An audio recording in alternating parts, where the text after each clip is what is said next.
Yo, welcome to the Nerdy Soul, where we do shoes and board game reviews. My name is Chris, the Geek in Sneaks, and today we're going to be talking about 5 things that I love about the game Marsh Hallow, coming to us in Kickstarter this September. Marsh Hallow is coming to us from 4Y Games. Thankfully, they were able to send this really cool prototype to me, and I've been able to play it several times, and I'm here to share more thoughts on the gameplay and the things that I just really enjoy about this game. So, let's dive in.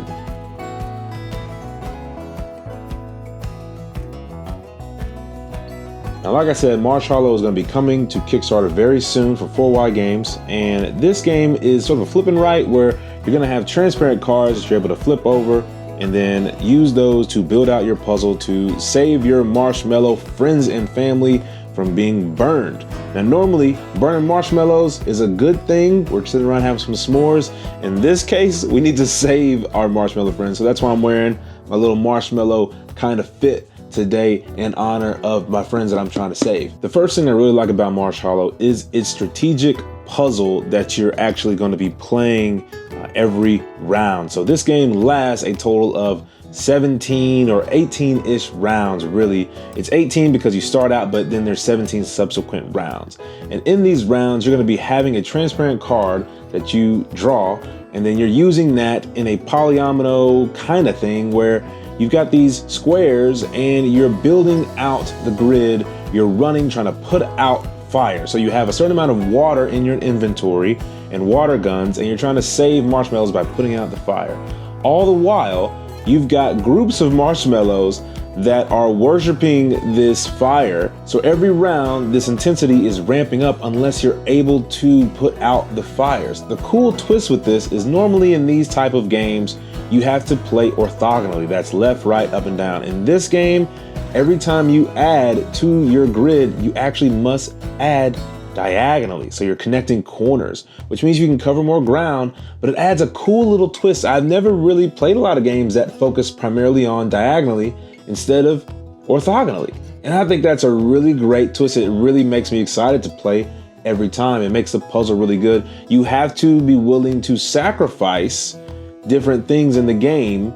Like you have to be willing to put out a few people you might not want to save in comparison to saving your friends and getting more water and etc.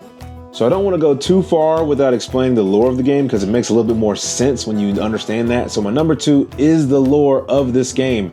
This game actually comes with a full comic book built into the instructions. So before you even get playing, you're going to be reading a comic to set the stage, all right? It's got some fantastic art built in here. Now, this art in this comic book really helps you to understand what your role is in the game. And I love when games do this because when I'm making a turn, when I'm making a move, I want to thematically play the game. And this game, the mechanics, what you're doing, feel very thematic. Everything you're doing, from getting more water, refilling your water guns to save your family and friends, makes a lot of sense. The lore of this game centers around marshmallows and their upbringing. So they have this flower that they originally were born from, and you're trying to stop all the marshmallows from returning back to the flower by burning. That's kind of like a cult kind of situation. So you recruit these animal teams to help you to save your fellow marshmallowins,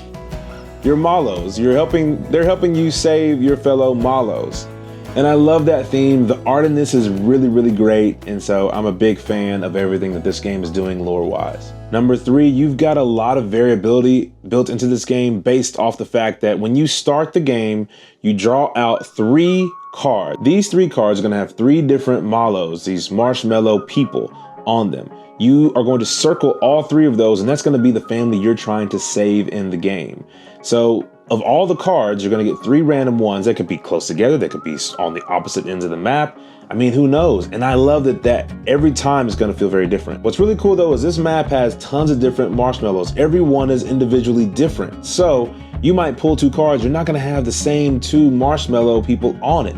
So every time you play, it will be different. And it really makes this feel like a real life scenario because there aren't any duplicates on this thing. The only duplicates that you have are the seance people that are worshiping the flower. And in that case, you know, not so big of a deal that they're the same because you need those to score. Now for number 4, we'll talk about some of the components. I really love how many sheets you get in this game. You can play this solo, you can play it with people, so you need a lot of sheets in here. And I'm assuming you'll be able to print out some more later in the campaign. You also have another inventory track sheet as well. And this is pretty great. It's got a lot of sheets in there too. And the art on this is really, really great. I love the way that this all looks and that it comes together. But the real star of the show here are these transparent cards. So as you can see, man, that card looks great. And when you're putting it onto the board, it really makes a difference for being able to know where you're going to go.